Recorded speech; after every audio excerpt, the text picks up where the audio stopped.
Every single president of my lifetime, with the exception of Trump, wanted a two-state solution. None of them could ever get it done. None of them could ever get it done, in large part because of the enormous power of the Israel lobby in the United States of America. The Arabs rejected it. Israel agreed. I know. We heard you say that. Anyway. No, you need to talk about that. You're wrong, but okay. Every single two-state solution. Okay, yeah, right. Okay. Anyway, you're telling me I'm wrong? You know what? For the 15th time, you're 100% wrong. Benjamin Netanyahu, the longest-serving prime minister, the longest-serving prime minister in Israeli history, has made at the center of his entire career thwarting a Palestinian state. He has said this in his own words over again. You don't know what you're talking about if you think that Israel has just been trying. No, people you're that are just watching dumb. this fact check. You don't know what you're talking about, dude. Now you want to attack You're calling me a liar. Address the issue. You're calling me a liar, dude, and you're full of shit. Because you don't know it's factual. You don't I'll tell you, Officer Tatum. Wait a sec. I actually think. I did what? If you want, I actually think. IDF. Listen, Officer Tatum. I've interviewed. Okay, I had to share this video with all of you. Dave Smith absolutely destroys this Officer Tatum fella a few days ago, live on Piers Morgan. Officer Tatum, I don't know too much about, but I'm just going to say it. I'll be the one who says it. He does not fit the profile of the dude that's generally a very staunch Zionist. It's really odd to watch. But I want to share it with you guys. Make sure you like this video, subscribe to my channel. Now let's continue. Love Piers. I think it was Aaron Matei who coined this phrase. I could be wrong about that. But someone said the entire Israeli case rests on you saying that nothing justifies October 7th. But October 7th justifies anything. Now, I do want to ask that specific clip, that soundbite, I really wanted to add in this video because that is so deep. And I think I've watched that video and probably reacted to that video of Aaron Matei. Aaron Matei, for those that don't know, is the son of Dr. Gaber Matei. Many of you might know this. He's also a huge pro-Palestinian activist. Dr. Gaber Matei is a psychologist, I believe, and he is a son of Holocaust survivors. So very interesting family tree there. Aaron Matei said that nothing justifies October 7th. And that's what you hear every Zionist say, that, oh, you know, we killed 100,000 people, but those Palestinians, they shouldn't have done October 7th. But October 7th, they killed 1,000 people. And now these guys went and killed 100,000 people, and yet nothing justifies it. It makes no sense. It's an oxymoron. Oh, I got to say, because as you mentioned there, you said that, you know, your friend was being called anti-Semitic for sharing a clip of what someone else thought. And listen, man, we don't know each other, but literally the only interaction we've ever had is you called me, I think, a devil and one of the worst people in America the other day, also for sharing a clip of somebody else. No. Devil. I'm glad you brought it up. Because there's a reason why I said that. It's not that I somehow. Okay, so one thing I want to point out before finishes, Officer Tatum, is that Dave Smith said he called them devils, and he straight up denied that, no, I did not call you devils. I said you guys are disgusting. Well, right here in the screenshot, it says he did call them devils. Officer Tatum's a liar. I guess we can tell that much from the brief. Mention something about you just in passing. You shared a post of one of the most disingenuous, evil individuals that I've ever seen online. Nick Fuentes shamed Charlie. Ever since 2017, he would come out, harass, accost Charlie at events. He would harass his wife. Him and the gropers would harass my wife because she's white. And this guy said Charlie is a fake Christian and he's disgusting and he should never be able to be on campus without being shouted down. And then he comes out and makes a fake apology. And I felt like you supported that. And then also, my art with you, I had never met you before. I disagree with you on Israel, but I respect that you come with your opinions. But when you were on stage at SAS and you chastised those young people and said they can never claim to be pro-life ever again because they support a genocide, I thought that was the most disgusting thing that any adult man could say to young kids who was just seeking the truth and openly listening to a debate between you and another individual. So the only reason I said that is based on those principles alone. I don't know you personally. Why is that a bad argument, comparing the pro-lifers to people that are okay with genocide of children? Why is that a bad argument? I think that's a fair comparison. But I thought that was disgusting. And anybody who support that Nick Fuentes guy who shamed my friend who's now dead, it bothers me to no end. Well, here's the thing. He shamed him to no end. That was before Charlie Kirk passed away or got assassinated. And there's no problem with shaming people. Like, hey, it's a free country. Charlie Kirk used to shame Nick Fuentes all the time as well. Not that I'm a fan of Nick Fuentes or anything, but like I'm just saying that it's okay to shame someone. There's nothing wrong with that. You're only saying that because Charlie Kirk got assassinated. Nick Fuentes didn't know that was going to happen. So that. Dave?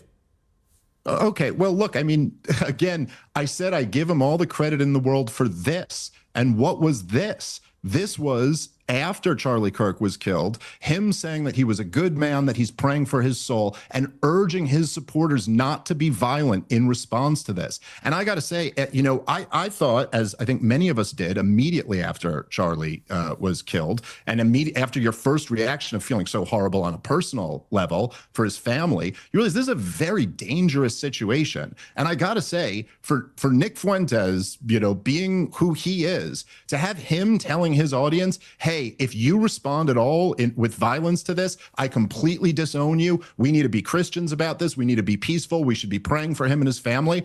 I give him credit for that. Whatever other beef you got with him, that's between you two. I didn't say I agree with the guy on everything he's ever said. Well, hold on. Let me just respond. I didn't endorse everything the guy's ever said. I said I give him all the credit in the world for this, and then shared the clip of this. Pretty clear what I was saying. And by the way, I didn't chastise the kids at Charlie Kirk's event. I warned them. I warned them that if you're supporting the destruction of a captive, stateless people in Gaza right now, that you will never be able to claim to be pro-life again without being rightfully viewed as the biggest hypocrite in the universe. That's an opinion that I will gladly defend. And I noticed in there, you're not actually taking on that argument. You're just telling me how disgusting I am for having it. So listen, man, I think that if there's one thing Charlie would have wanted, it probably would have been for us to have this conversation without devolving into insults. You can say it's disgusting if you want to. I think there's a pretty strong argument for my point there. I think it's kind of undeniable. There's a real conflict between being pro-life and then also supporting a policy, the price tag of which is tens of thousands of slaughtered babies, children. So something I did want to point out on what Dave Smith said specifically about Nick Fuentes is that I'm kind of with Dave Smith on this page. I know many of you will disagree with me. I know many of you like Nick Fuentes a lot. I agree with a lot of what Nick Fuentes says in terms of Israel. In terms of Israel, there's a lot of things he says that's pretty right on the spot, pretty accurate. However, there are a lot of other things about Nick Fuentes that we can't really, not talk about. Like, this dude is pretty racist, or he, as he likes to call it, racialist. And there's definitely some things that I do have problems with. However, I will say on Israel, he's pretty spot on. Now, I know a lot of you are also not big fans of him after the PBD podcast interview. If you want me to react to that, let me know in the comments below. Now, let's finish this one up. I think a lot of people that I know in Israel, including myself and others that are staunch Zionists, think that he is prolonging the war too long and is causing too much damage and irreversible reputational damage. He should have ended it sooner, and he should have went harder. In America, if we had faced such brutality, rape, people getting their heads cut off. I saw videos of people getting their heads cut off. We would have been swift. Within 48 hours, we would have caused the most damage that you've ever seen to a country in world history. And Netanyahu, for whatever reason, is capitulating, in my personal opinion, to his own personal image, and that he don't want to look bad. He don't want to be shamed. He don't want people to say that he's committing a genocide. So he's playing in the middle for too long. 2 years of this war is too much. He should have eliminated Hamas immediately, and he should not worry about the naysayers. He's darned if he do, he's darned if he don't. He is not committing a genocide in Gaza. I think that's disingenuous at best, because no one committing a genocide will be giving food or aid to a people that they're trying to kill.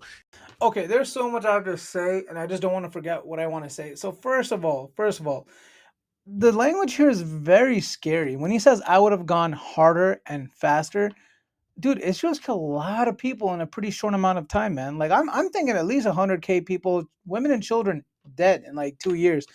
And he said that, if that happened in the United States, we would have done some craziness in the country, the likes that we've never seen before.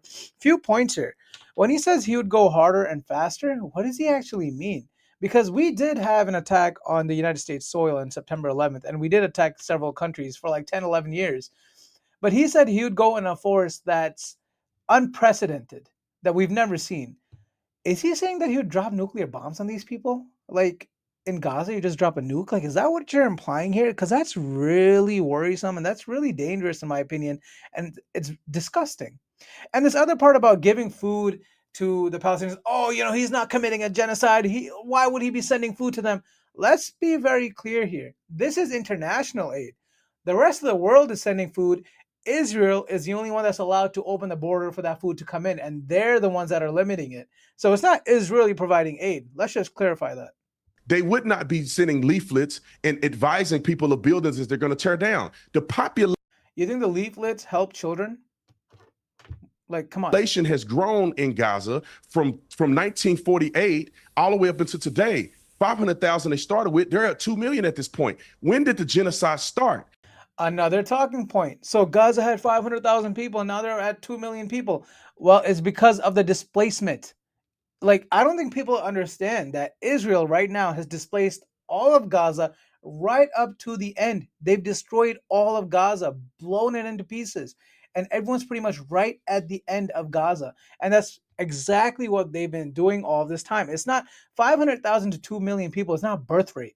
That's people getting moved from other parts of Israel, Palestine into Gaza. That's what's going on. There is no genocide. People can argue the tactics that Netanyahu is displaying in Gaza, but you cannot be superfluous and add these arguments that seems to, in my opinion, be anti-Semitic in many ways. It's not, these people are terrorists, and not the Gazan people, the regular everyday individual, the terrorist group that came into a country and attempted to commit a genocide against Israel. They would have committed a genocide against Israel to a large proportion if it wasn't for the IDF and if it wasn't for the Iron Dome. Let's not forget they shot 4,000 missiles into Israel. They tried to kill everybody. The IDF is going in strategically. I wish that people had not died. I wish that they could end the war so there's no suffering. I wish that Hamas wasn't stealing food. The UN confirmed that 96% of all the aid is being looted. I wish that Hamas wasn't doing those things. I wish that Hamas would take the approach of Israel, which means when the rockets go flying into Israel, the people go into bomb shelters. When rockets go flying into Gaza, the terrorists go into bomb shelters, and they make their people stay above ground to be the blunt force of what they receive in a war that they started for no reason. Hamas knew they could never beat the IDF in Israel. Why did they start the war? Why did they initiate conflict? Why did they rape people and do things like that and videotape it? Why do they still have hostages and you know the it? unpalatable answer?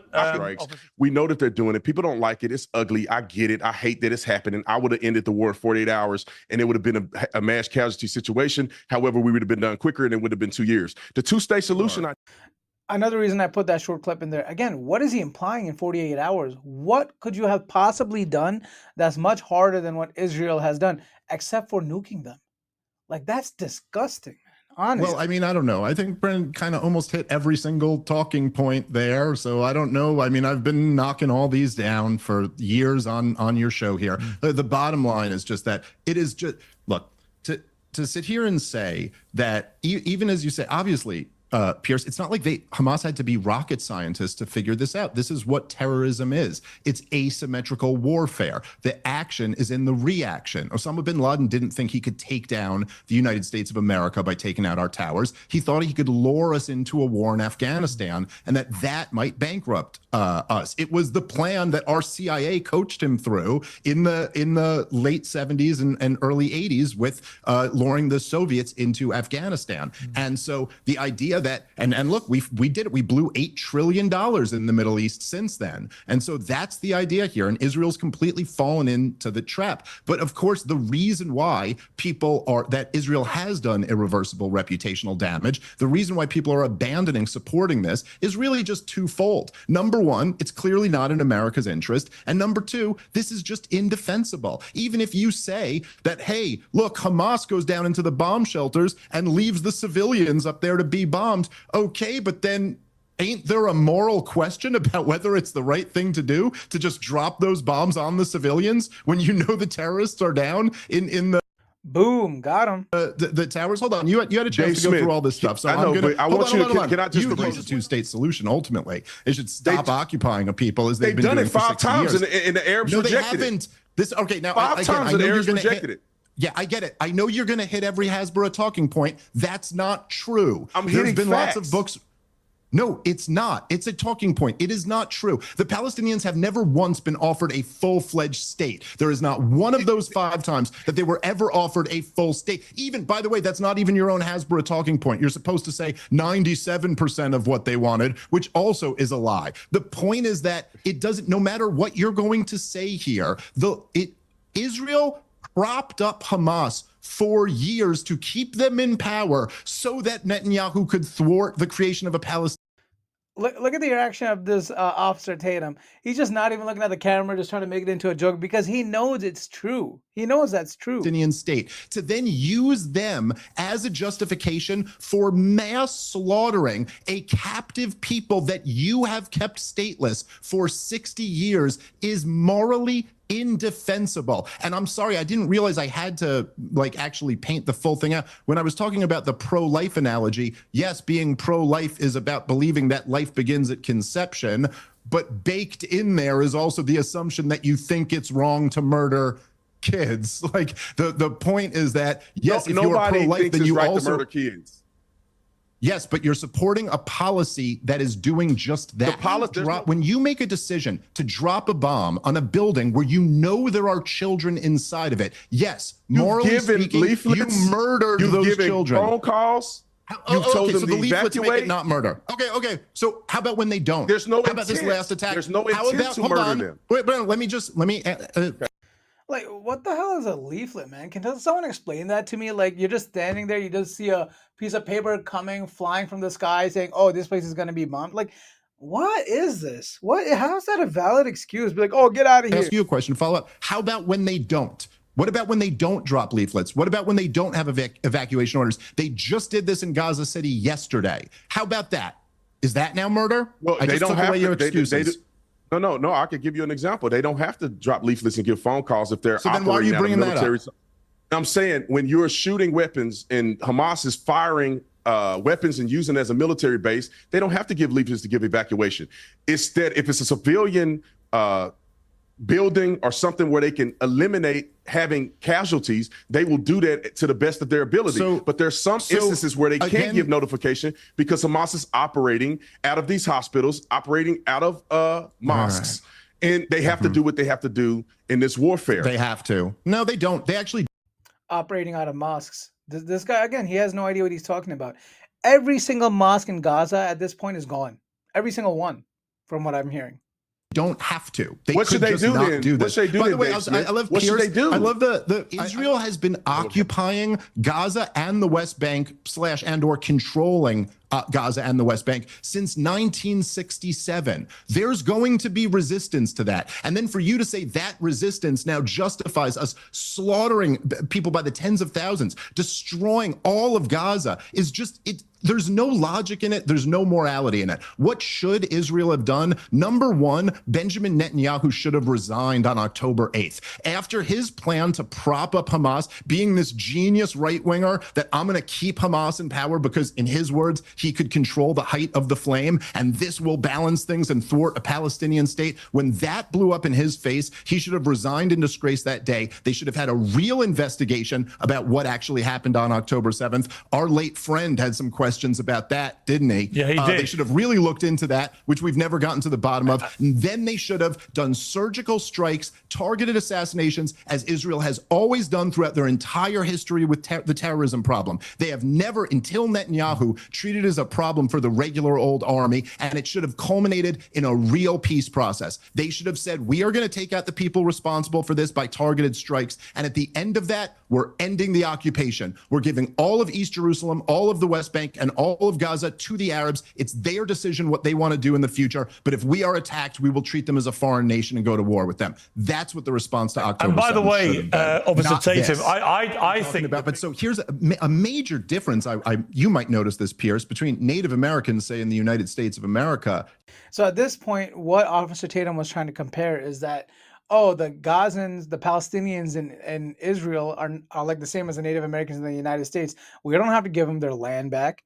Okay, but basically this point Dave Smith makes is right on point, which is basically the Native Americans are at least treated as citizens in America. The Palestinians are not. they have citizenship and voting rights. And so at a certain point, if you're going to say, okay, yes, that's right. Now, how about the Palestinians living under Israeli control in the West Bank? They do not have citizenship or voting rights. And so if they don't have citizenship in Israel. Right, they and do. Israel's the government that's elections. Controlling. They have elections, don't they? Listen, Brennan, think about what you're advocating for. That's not that you're not addressing the point here. They don't have citizenship in that. You just said that, hey, you understand why Israel is going to control these areas because in your estimation, there'd be more violence if they didn't control these areas. Now, I disagree with that estimation, but whatever. Okay, but then you're saying Israel has control and these people don't have citizenship or voting rights in Israel. If Israel is controlling Gaza and the West Bank and they've got millions of people there who don't have citizenship or voting rights, don't have any say in that government, what would you call that? By the way, I could make the argument that there'd be less crime if we just occupied high crime black neighborhoods in America, stripped all the people of their voting rights, of their civil rights, of their natural rights, and we just had a military occupation. But I think we would all accept you're not allowed to do that to people because we're like Dave, your argument living is in the not post-Enlightenment. Your argument is not No, I think that's a great argument. And Dave Smith, man, this guy is always just ready to. Great point, by the way. So basically, what he's saying is that the Israelis just feel entitled that, oh, these Palestinians are dangerous, they're terrorists, let's just strip them of all their rights, take their land, everything. Dave Smith to be that just like present-minded, I guess, right? Where he just told Officer Tatum, who's clearly African-American, that, hey, what if the United States government just went to all the high crime neighborhoods that are many times primarily African-American and just stripped them of their rights, their houses, their property, and said, no, you're going to be under military rule. That's un-American. And yet that's exactly what the Israelis are doing over there. I've been to Israel. You will never see Jews in Palestine or what you call the West Bank. You would never see them in Gaza. But there are hundreds of thousands of Arabs and Palestinians that work in Israel. Why? Let's see. Why would the Jews want to go to Gaza and West Bank? Those places are, Gaza's destroyed. Why would any of the Jews be there instead of Israel? West Bank as well. Why would any of the Jews go to the West Bank, except if they're trying to build illegal homes, instead of Greater Israel where they have jobs, cities, better infrastructure, everything. I was there. I saw it. I'm even surprised October the 7th nobody's denying happened. that. No, yeah, everybody knows. Israel's what been 20% I'm saying is that Israel Okay. is not treating Palestinians the way that people are acting like they are. Okay, They gave them freedom. Okay, and allowed them to do what they need to do. Okay, wait a second. I've got to wrap. Enjoyed that video. YouTube says you'll love this video right here. And also go ahead and subscribe to my YouTube channel right here. It only takes 1 second to do. Only about 5 or 6% of you are subscribed to my channel. Go ahead and press it. It's free. It takes a second. And I'll see you in the next video. Thank you so much.